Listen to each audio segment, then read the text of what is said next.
உங்களை தெரிஞ்சவங்க தான் ஊர் ஃபுல்லா இருப்பாங்க போல இருக்கே. ஆமா சார், அவங்க பேரு பார்வதி. அவங்களை இந்த இடத்தை விட்டு எப்படியாவது நகர்த்தணும் சார், இல்லைன்னா நான் மாட்டிப்பேன். சரி சரி, என்கிட்ட ஒரு ஐடியா இருக்கு, நான் பாத்துக்கிறேன்.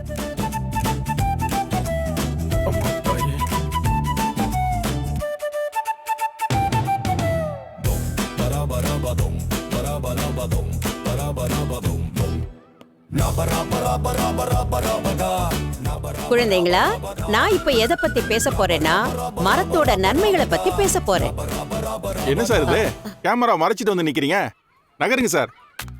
நீங்க 2 பேரும் இங்க என்ன பண்ணிக்கிட்டு இருக்கீங்க? சார், சும்மா குழந்தைகளுக்காக வீடியோ எடுத்துட்டு இருக்கோம் சார். ஆமா சார், இது கமர்ஷியல் பர்பஸுக்காக பண்ணல. நீங்க எது வேணா பண்ணுங்க, ஆனா இங்க பண்ணக்கூடாது. நீங்க யார் சார்? நான் ஒரு அரசாங்க அதிகாரி, இங்கெல்லாம் அப்படி வீடியோ எடுக்க கூடாது. சார், போன வாரம் கூட நாங்க நிறைய வீடியோ எடுத்தோமே, அப்ப யாரும் ஒன்னும் சொல்லலையே. அது போன வாரம், நான் சொல்றது இந்த வாரம். ரூல்ஸ் எல்லாம் மாத்தியாச்சு. நீங்க 2 பேரும் முதல்ல இங்க இருந்து இடத்த காலி பண்ணுங்க. என்ன சார் இது? நாங்க குழந்தைங்களுக்காக வீடியோ எடுக்கிறோம்.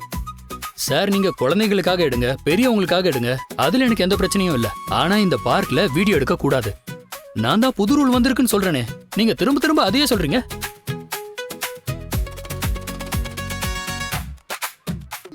ஹஸ்பண்ட், அமைதியா இருக்கணும் சரியா? எதுவும் பேசக்கூடாதா? சார், நாங்க ஏற்கனவே நிறைய வீடியோ எடுத்திருக்கோம் சார், யாருமே எதுவும் சொல்லலையே. சார், நேத்து காலையில கூட நீங்க வீடியோ எடுத்திருக்கலாம். ஆனா கமர்ஷியல் வீடியோலாம் பார்க்ல எடுக்க கூடாது. நேத்து நைட்டு தான் கவர்மெண்ட் புது ஜியோ பாஸ் பண்ணிருக்காங்க. நல்லா பேசுறாரு. அதையும் மீறி எடுத்தா 5000 ரூபாய் ஃபைன் போட சொல்லிருக்காங்க. நீங்க ஃபைன் கட்டுறீங்களா இல்ல 2 பேரும் இடத்த காலி பண்றீங்களா? என்ன சார் இது? பப்ளிக் யூஸ் பண்ணதானே கவர்மெண்ட் இந்த பார்க்க கட்டி வச்சிருக்காங்க. ஆமா மேடம், வாக்கிங் போறதுக்கு உட்காந்து பேசுறதுக்கு தான் பார்க் இருக்கு. அதை விட்டுட்டு இந்த மாதிரி கேமரா வச்சு வீடியோ ஷூட் பண்றதுக்குலாம் பர்மிஷன் இல்ல. வேண்டாம் பார்வதி, வாங்க நம்ம போலாம். எதுக்கு தேவையில்லாம பேசிக்கிட்டு? நம்ம நல்லதுதான் செய்யறோம், என்ன பண்றது? அதுதான் விட மாட்டேங்கிறாங்க. சீக்கிரமா கிளம்புங்க.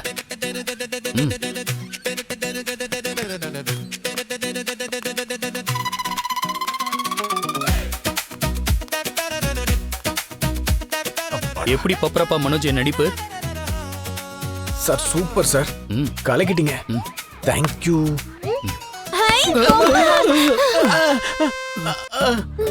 பப்ரப்பா மனோஜ், ஒண்ணும் இல்லையே. நீ கடிப்பியா?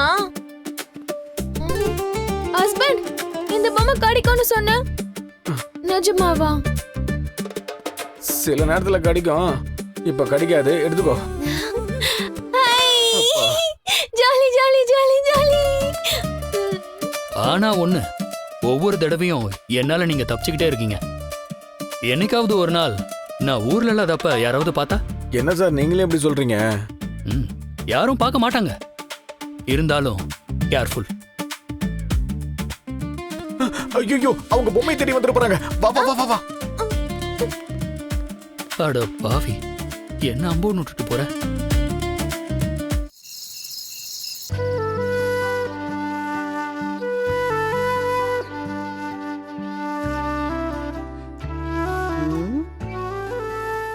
என்ன ஸ்ருதி, என்ன பண்ற?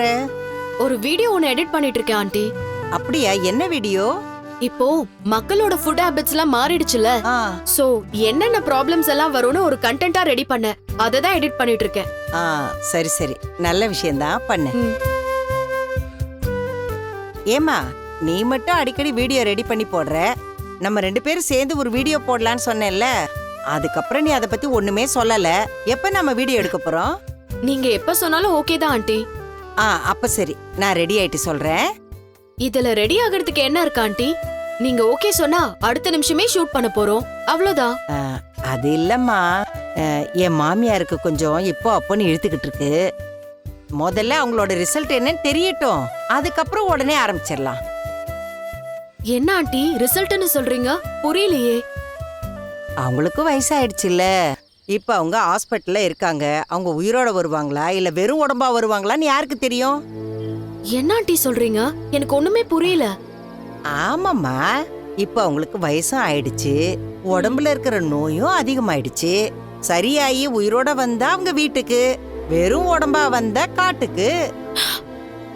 ஐயோ, ஏன் ஆண்டி இப்படிலாம் சொல்றீங்க? பாட்டிக்கு ஒண்ணும் ஆகாது, அவங்க நல்லா ஆயிடுவாங்க. நானும் எதுவும் ஆயிடும்னு சொல்லவே இல்லம்மா. அவங்களுக்கு நிலைமை என்னன்னு தெரியட்டும், அப்புறம் நாம அந்த வீடியோ எடுத்துக்கலாம்.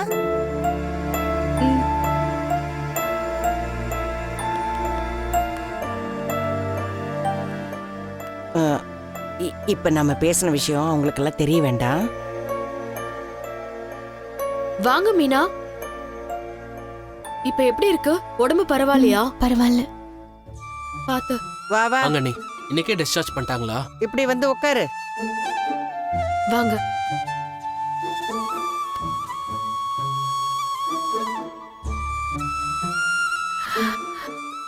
இப்ப உடம்பு பரவாயில்லையா? பரவாயில்ல அத்தை. டேய், டாக்டர் என்னடா சொன்னாரு? இதுக்கு மேல அன்னைக்கு ப்ராப்ளம் வராதுல்ல? இல்லடா, எந்த ப்ராப்ளம் இல்லடா. நல்லா ரெஸ்ட் எடுத்தா போகுதுன்னு சொன்னாங்க. டேய், கேட்க மறந்துட்டேன். ஊர்ல பாட்டி எப்படி இருக்காங்க? பாட்டி இன்னும் அதே மயக்கத்துல தான்டா இருக்காங்க. ஆனா ஒரு நல்ல விஷயம் என்னன்னா, அவங்க உயிருக்கு எந்த ஆபத்து இல்லைன்னு டாக்டர் சொல்லியிருக்காங்கடா. எப்ப கான்ஷியஸ் வருமா? தெரிலடா. ஆனா பாட்டிக்கு மயக்கம் தெரிஞ்சு அவங்க பேசினா தான் அவங்களுக்கு என்ன பிரச்சனைன்னே தெரியுமா. மனசுல ஏதாவது பிரச்சனையா இல்லை உடம்புல எதுவும் பிரச்சனையா என்ன ஏதுன்னு கண் முழிச்சதுக்கு அப்புறம் தான் தெரியுமா. பாட்டிக்கு சீக்கிரம் சரியாயிடணும்டா. மறுபடியும் பாட்டி பழைய நிலைமைக்கு திரும்ப வரணும். கண்டிப்பா வருவாங்கடா. டாக்டர் நம்மளை நம்பிக்கையா இருக்க சொல்லியிருக்காரு. டேய், உங்க அப்பா வரலையா? இல்லம்மா, பாட்டி கொஞ்சம் உடம்பு சரியாரே கூட வந்துட்டு வரேன்னு சொல்லியிருக்காருமா. மீனா, நீ போய் ரெஸ்ட் எடுக்கலாம். வாங்க மீனா. பாத்து பாத்து பொறுமையா பரவாயில்ல. வாங்க. மீனா கூட்டு போய் படுக்க வச்சிரு. சரி. வாடா, உன்கிட்ட தான் ஒரு விஷயம் சொல்லணும்னு இருந்தேன். அது உனக்கு தெரியுமா தெரியாதான்னு தெரில. என்ன விஷயம் சொல்லு. எல்லாரும் இருக்கிறாங்க, தனியாக போய் பேசிக்கலாம் வா. எல்லாரும் இருந்தா என்ன, அதுக்கெல்லாம் நான் பயப்பட மாட்டேன். நீ இங்கேயே சொல்லு.